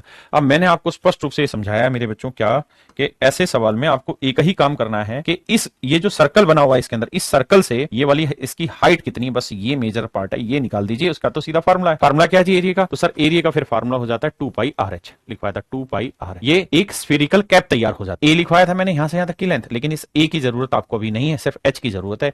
एच कितना सुंदरता से आप निकाल सकते हैं ये मैटर करता है। तो देखिए मेरे भाई, अगर हमें एच निकालना है तो मैं क्या करता हूं, मैं आपको समझाने के लिए इसके सेंटर से इसको मिला देता हूं। तो ये एक किस्म से है जरूर 3D, लेकिन काम तो 2D की तरह ही कर रहा होगा। और अगर ये वाला एंगल में थीटा मान लूं मेरे प्यारे बच्चों, ये वाला कोण में थीटा मान लूं, तो ये मेरे प्यारे बच्चों ए बोला था मैंने, ये क्या हो जाएगा ए। इसकी लेंथ कितनी है 1.5, इसकी लेंथ में x मान ले रहा हूं। तो मेरे प्यारे बच्चों, मैं छोटी ट्रायंगल पकड़ रहा हूं। कौन सी छोटी ट्रायंगल में पकड़ रहा हूं, ये वाली। इसमें इस थीटा के साथ वाला बेस हो गया x और हाइपोटेन्यूस हो गया 1.5, बेस हो गया x और हाइपोटेन्यूस हो गया 1.5। तो इस छोटी ट्रायंगल में मेरे प्यारे बच्चों, मैं आपसे जानना चाहता हूं, मुझे कोस थीटा की वैल्यू बताइए क्या होगी। तो आप कहेंगे सर कोस थीटा होता है बेस अपॉन हाइपोटेन्यूस, बेस हो गया x और हाइपोटेन्यूस हो गया 1.5। बिल्कुल सही। अब मेरे बच्चे, अगर आप इतनी बात समझ गए हैं तो मैं इसको हटाता हूं। अब आप मुझे ये बताना कि अगर मैं ये वाली ट्रायंगल पकड़ूं तो ये टेंजेंट होगी, एक किस्म से 90 डिग्री बनाएगा। हाँ जी। तो मेरे प्यारे बच्चों, इस वाली ट्रायंगल की अगर मैं बात करूं तो इस वाली ट्रायंगल में ये परपेंडिकुलर होगा, और अगर ये परपेंडिकुलर हुआ तो ये लेंथ बेस हो गया 1.5 थीटा के साथ वाला। हाँ है ना। और ये हो गया हाइपोटेन्यूस राइट एंगल ट्रायंगल का। और सेंटर से जो कैंडल रखी है या टॉर्च रखी है वो कितनी दूरी पे रखी, 5। तो मेरे नन्हे मुन्ने बच्चों ये लेंथ आ गई 5। तो अगर मैं इस पूरी बड़ी ट्रायंगल में 10 कोस थीटा लगाऊं तो थीटा के सामने वाला परपेंडिकुलर, साथ वाला बेस या हाइपोटेन्यूस, तो कोस थीटा हो जाएगा बेस अपॉन हाइपोटेन्यूस। तो बेस अपॉन हाइपोटेन्यूस, बेस हो गया 1.5 और हाइपोटेन्यूस हो गया मेरे प्यारे बच्चों 5। एक्स की वैल्यू निकालोगे 15 15 225, 2.25 बटे 5 आ जाएगा। हाँ है ना, बटे 5 आ जाएगा। अब देखिए यार कैलकुलेशन करेंगे, यहां से हटाएंगे मेरे बच्चे, बटे 2 जीरो लिखेंगे। बिल्कुल सही कहा। तो इसे करोगे 25 नहीं में 225 आएगा, 25 दूनी 50, 20 बटे 9। तो x की जो वैल्यू आएगी वो 9 बटे 20 आएगी या 0.45 आ जाएगा। x की वैल्यू 0.45 आ जाएगा। अब मेरे बच्चों अगर आप इतनी बात समझ गए हैं तो मेरे बच्चों ये x था, इसकी लेंथ आ गई आपके पास 0.45। बिल्कुल सर, ये लेंथ है 0.45। अब मेरे बच्चों ये भी बताना मुझे कि ये यहां से लेके यहां तक की पूरी लेंथ क्या है। तो ये रेडियस है, ये 1.5 है। तो 1.5 में से 0.45 घटा देंगे तो मेरे बच्चे ये लेंथ निकल जाएगी। और यही तो h है, h की वैल्यू आ गई, रेडियस आ गई। तो अब हमारे लिए एरिया निकालना मुश्किल थोड़ी है, तो वैल्यू पुट करनी है। और आंसर पाई में ही है, तो 2 पाई, r की वैल्यू है कितनी मेरे बच्चे 1.5 और h की वैल्यू है मेरे बच्चे 1.05। इन्हें मल्टीप्लाई कर देंगे, मेरा आंसर निकल के आ जाएगा। मेरे बच्चे जब सोल्व करोगे तो आंसर आएगा 3.15। तो ये ऐसा सवाल है जो आने वाले समय में आपसे पूछा जा सकता है। दोनों फार्मूले आपको बताएं, वॉल्यूम का और मेरे प्यारे बच्चों एरिया का, दोनों आप ध्यान रखिए, दोनों आपसे पेपर में सवाल में पूछे जा सकते हैं। Thank you. अगर आपको ये चीजें पसंद आ रही है, मजा आ रहा है, देखिए